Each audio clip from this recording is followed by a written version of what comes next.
You know, deep beneath the waves of the Indian Ocean, there's a high-stakes game of hide-and-seek going on right now. But this isn't a game. It's a silent, deadly conflict that could shift the entire balance of power in Asia. And India? Well, India just put its newest, most lethal player on the board, the INS Enja-Dip. And trust me, you'll want to see how this story unfolds. We always see the fighter jets, right? The missile strikes lighting up the night sky. But the truth is, the most critical battles today are fought in total silence. We're talking about submarine warfare, a world where the first sound you hear is the last sound you hear. It's a domain where stealth isn't just an advantage, it's everything. Now, for a country like India, with a massive 7,500-kilometer coastline, the biggest danger isn't some super submarine lurking in the deep ocean. No, the real threat is right up against the shore, in the noisy, messy, shallow waters, what the Navy calls the littorals. These areas are the perfect place for a small, sneaky enemy submarine to hide and cause absolute chaos. And none of this is happening in a vacuum. You've got China's string of pearls strategy, setting up naval outposts all across the Indian Ocean. The pressure on India is just immense. So this isn't just about playing defense anymore, it's about controlling the entire chessboard. And India realized it needed a brand new kind of piece to win this game. So that brings us to the big question, right? In a world of giant aircraft carriers and city-sized nuclear subs, why on earth would India pour billions into a ship that's specifically designed not to go into the deep ocean? The answer, it turns out, reveals a huge shift in India's entire naval strategy. And we're talking about a serious investment. Over 6,300 crore rupees. That's nearly $1 billion for this project. That's not just buying a new toy. That's a massive national commitment. It's a signal to the world about just how seriously India is taking this threat that's lurking right off its coast. But that price tag tells another story too. This whole project is a showcase for India's Atmanirbhar Bharat, or Self-Reliant India, mission.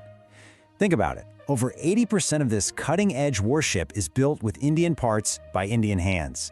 This isn't just a military asset, it's a declaration of technological independence. All right, let's get into what makes this ship so special. How does it solve what naval commanders literally call the literal nightmare? Because that's what coastal warfare is, a nightmare. It's one of the trickiest environments to fight in, and this ship was born to own it. So, why is it such a nightmare for the defender, but a paradise for an enemy sub? Well, for starters, the big nuclear subs can't even get in there. It's too shallow. But more importantly, the soundscape is just total chaos. Sonar signals bounce off the seabed and the surface, creating a house of mirrors for sound. And all the noise from regular coastal shipping? That's the perfect acoustic camouflage for a small, quiet, diesel-electric sub to just disappear. And that is precisely where the INS Enja-Dip shines. See, it's not a blue water ship, it's not meant to sail across oceans. It's a green water specialist, a predator designed to master that messy coastal zone. It's the purpose-built solution to that littoral nightmare we were just talking about. Okay, time to look under the hood. What's the tech that makes this ship so different? I mean, how do you actually hunt a silent metallic ghost that's hiding in a place that's already incredibly noisy? The answer is some seriously cool, game-changing technology. First step, let's talk about how it moves. Most ships use propellers. The Enja-Dip uses water jets, and that difference is absolutely crucial. See, propellers make a very distinct type of noise. Water jets, on the other hand, are unbelievably quiet. In this kind of warfare, your own noise is your worst enemy. By being quiet, the Enja-Dip can sneak up on its prey. It's a hunter that walks on silent feet. The secret enemy of every submarine hunter is a single word: cavitation. It's the sound made by tiny bubbles forming and collapsing around a spinning propeller. To an enemy sonar operator, that sound is like a giant ringing bell that says, "Here I am." Water jets just don't do that, and that gives the Enja-Dip a massive head start in the stealth game. But being quiet is useless if you're also deaf. The Enja-Dip's ears are its sonar system, called ABI. And the really critical part here is that this system was developed in-house by India's own DRDO. It's been specifically tuned to filter out the unique acoustic garbage of Indian coastal waters. It's designed to hear that one faint whisper of an enemy sub through a hurricane of noise. So once the ABI sonar gets a lock, the Enja-Dip doesn't need to phone a friend. It has everything it needs to finish the job right then and there. It's the judge, jury, and executioner all in one package. Let's look at the toolkit that takes it from detection to destruction in a matter of minutes. The whole process is what they call the kill chain, and it's brutally simple. First, the Abhai sonar gets a solid lock on the target's location. Then, for a bit of shock and awe, it can just blanket that entire area with RBU 6000 rockets. And, for the final surgical strike, it launches its lightweight torpedoes. And each weapon has a very specific job to do. Those rockets, they're for area denial. They create a massive underwater pressure wave that can literally crack a submarine's hull without even hitting it directly. The torpedoes are the assassins, fire-and-forget weapons that actively hunt down the target. And that 76mm gun on deck? That's to protect the ship itself from threats like drones, which we all know are a huge part of modern naval combat.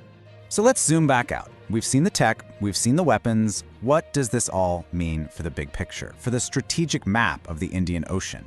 Well, deploying these ships isn't just about defense. It's an act of redrawing the lines on the map and sending a very clear, very powerful message.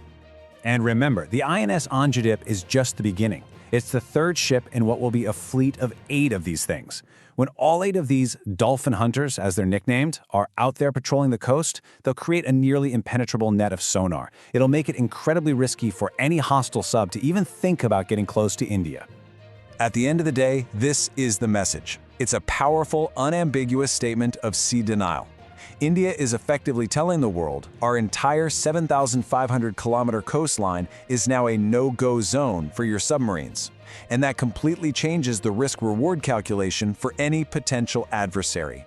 So what we're looking at with the INS Anjadip is a highly specialized, very advanced solution to a uniquely modern problem. And it leaves us with one final big question to think about. As more and more countries develop these super quiet submarines and underwater drones, are fleets of dedicated, shallow water hunters just like this going to become the new global standard for how you defend a nation's coast?